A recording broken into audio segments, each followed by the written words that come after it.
12 কোটি টাকার উপরে নিলামে বিক্রি হওয়ার আগের গল্পটা দুই ভাই আর এক মোটরসাইকেলের। গল্পটা সংগ্রামের, গল্পটা আবার ভালোবাসারও। রাত 12টা, একটা ফোন, আর সেই ফোন থেকেই শুরু হয়ে যায় বাংলাদেশের ক্রিকেটের সবচেয়ে আবেগী গল্পগুলোর একটি। তেঁতুলিয়া চট্টগ্রামের ছেলে মুস্তাফিজুর রহমান তখনও জানতো না সেদিন থেকেই তার জীবন বদলে যাবে। ফোন করেছিলেন কোচ শেখ সালাউদ্দিন বলেন, কাল ঢাকায় আসতে হবে, ওয়েস্ট ইন্ডিজের নেটে বল করবি। ভয়, দ্বিধা আর উত্তেজনা নিয়ে সে দৌড়ায় ভাই পল্টুর কাছে। কোনো প্রশ্ন নয়, কোনো হিসাব নয়, শুধু একটাই কথা, বড় ভাই বলল তুই রেডি হ, বাকিটা আমি দেখব। পরদিন হরতাল, চারদিকে ভাঙচুর আর আতঙ্কে। তবু বুড়ে স্টার্ট নেই সেই পুরনো বাজাজ ডিসকভারি। সামনে এক ভাই, পিছনে এক স্বপ্ন।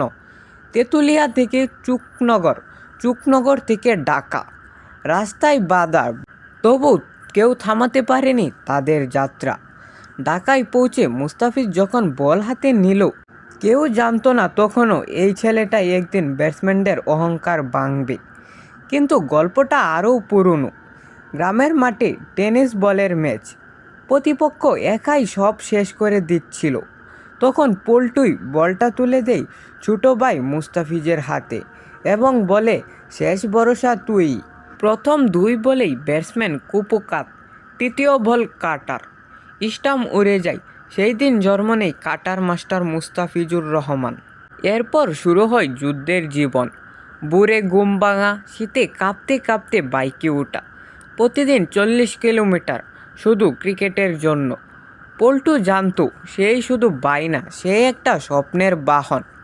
টেনিস বল বাদ, নিজের হাতে বানানো পিচ, কারণ একটাই, তার ভাই যেন একদিন দেশের হয়ে খেলতে পারে।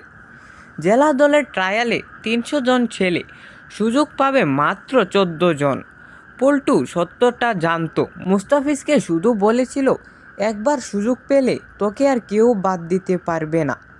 সুযোগ এসেছিলও বটে, আর মুস্তাফিজ সেটা ছেড়ে দেয়নি।